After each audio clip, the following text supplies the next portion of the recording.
Facebook-ზე მოხდება პოსტები მოახლოებული რევოლუციის შესახებ. ხოდა ვიფიქრე, ბარემ ვიდეოს ჩავიწერთ თქო. თურმე ბევრი ადამიანი უნდა გამოვიდეს ქუჩაში და მაშინ მოვა რევოლუციაო. და აი თუ ცოტა ნაკლები შეიკრიბა, ალბათ მაშინ სადმე სხვაგან წავა. ისევე როგორც წინა წლებში სხვაგან მიდიოდა. და მაინტერესებს, აი როგორ წარმოგიდგენიათ საერთოდ ეს პროცესი. მოდი თავიდან დავიწყოთ. ზოგადად, ბევრი ადამიანის ქუჩაში გამოსვლას მოყვება მხოლოდ იმ შემთხვევაში ცვლილებები, თუ პარლამენტში ზის ვიღაც ადამიანი, ვიღაც პოლიტიკოსი, რომელიც ამ მოთხოვნებს იქ გაიტანს. და ცხადია, შესაბამისად პოლიტიკურ ქულებს დაიწერს, რაც სავსებით სამართლიანია, კარგ საქმეს აკეთებს. თვითონაც მოგეხსენებათ, ამჟამად საქართველოს პარლამენტში ასეთი ადამიანი არ იმყოფება. მადლობა ამისთვის ვითომ ოპოზიციას. კოცები ზიან იქ მარტო. ანუ ასეთი პოლიტიკოსის გარეშე არანაირი მნიშვნელობა აქვს, თუ რამდენი ადამიანი იდგება ქუჩაში. უბრალოდ ქუჩაში დგომით ცვლილებები არ ხდება და არც რაღაც ლოზუნგების მფავილით. ალბათ ესაგებია. ანუ რჩება მართლა რევოლუცია. რევოლუცია თუ არა, რაღაც ძალოვანი გადატრიალება.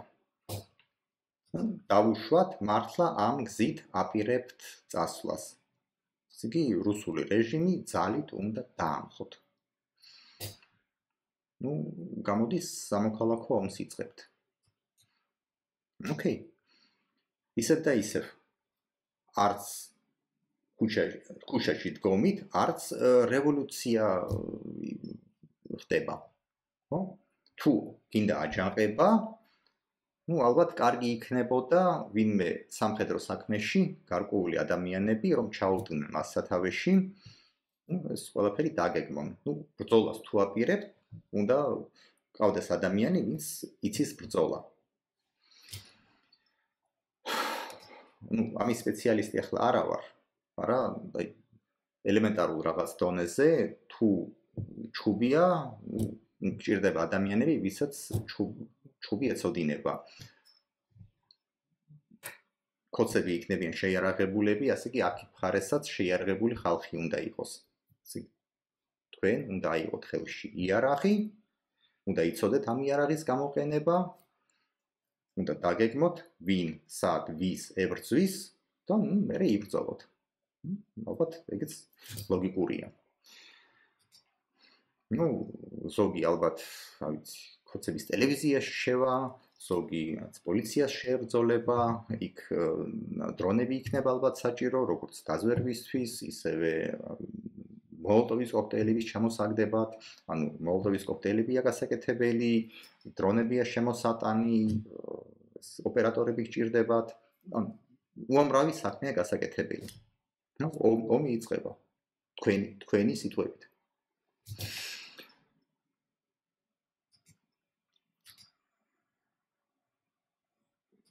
და ისევ ეს მთელი ეს სამხედრო ოპერაცია ქუჩაში დგომით არ ხდება. ეს თავისით არ ხდება. ეს ვიღაცამ უნდა გააკეთოს და ეს გააკეთებს თუ არა ეს ვიღაცა ამ ოპერაციას არაა დამოკიდებული იმაზე, თუ რამდენი ადამიანი იდგება ქუჩაში.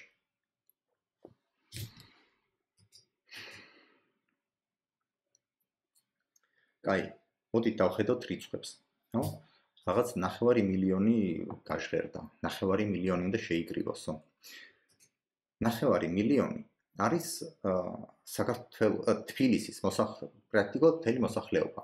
თუ არ ჩავთვლით პატარებს, ბავშვებს, თუ არ ჩავთვლით მოხუცებს, ავადმყოფებს, ალბათ ქალებიც უნდა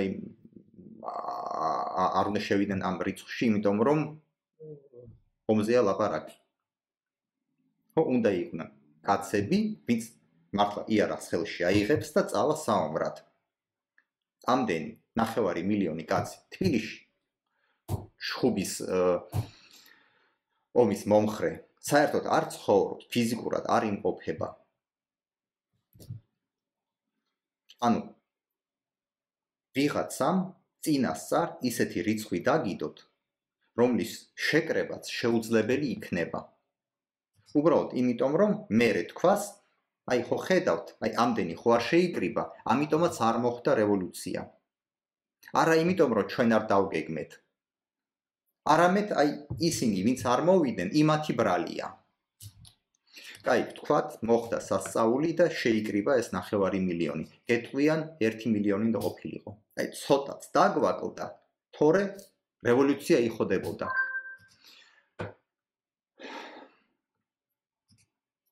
მაგრამ ახლა აი თქვათ, რეგიონებიდან რო ჩამოსულიყვნენ ადამიანები. ხო, მაგრამ აი დაფიქრდით, რეგიონში მცხოვრები ადამიანის თვალით შეხედეთ. ხო? თუ საქმე რომ ხდებოდეს ქუჩაში დგომით და რაღაც ლოზუნგების ბღავილით, უკაც გავა იქ და იქ იყვირებს. ქუჩა იქაც არის, რაღა თბილისში ჩამოვიდეს ამის გამო. სიამდვილეში 10 მილიონიც რომ შეკრებილი იყო თბილისში, ხო? რევოლუცია არ მოხდება. უბრალოდ იმიტომ, რომ ამ ადამიანების შეკრებით სამხედრო ოპერაცია ვერ დაიგეგმება. ეგ ორი განსხვავებული პროცესია. თან ეს ყველაფერი არის მარტო ერთი ეტაპი, ყველაზე მარტივი ეტაპი. ხო? მარტივი იმიტომ, რომ ამ აჯანყების ყველა მონაწილეს ამოძრავებს ერთ და იგივე მიზანი. ჩამოაგდოს არსებული ხელისუფლება. მაგრამ მერე რა ხდება? მერე ხომ ყველა მონაწილეს ექნება განსხვავებული აზრი იმაზე, მოსაზრება იმაზე, თუ როგორ უნდა განვითარდეს ქვეყანა და რაც მთავარია, ვინ უნდა ჩაუდგეს მას სათავეში. და თუ ამაზე არ არსებობს წინასწარ მოლაპარაკება, თუ მერე დაიწყეთ ამაზე ლაპარაკი, ეს ყველაფერი დამთავრდება კატასტროფით. უბრალოდ იმიტომ, რომ აჯანყების მონაწილეები აჯანყების მერე, რაც შეუძლებელი არის, მაგრამ დაუშვათ რომ მოხდა ესა და გაიმარჯვეს, ერთმანეთს დაუპირისპირდებიან. ანუ მერე დაიწყება მართლა დიდი სამოქალაქო ომი. ეხლა რაც ვთქვი, ეს ხომ არაფერ განსაკუთრებულ ცოდნას არ მოითხოვს. უბრალოდ ელემენტარულ დონეზე ლოგიკური აზროვნების უნარი უნდა, მეტი არაფერი. და როგორ ხდება, რომ ამდენი ხალხი რაღაცნაირად დააბოლეს, ხო?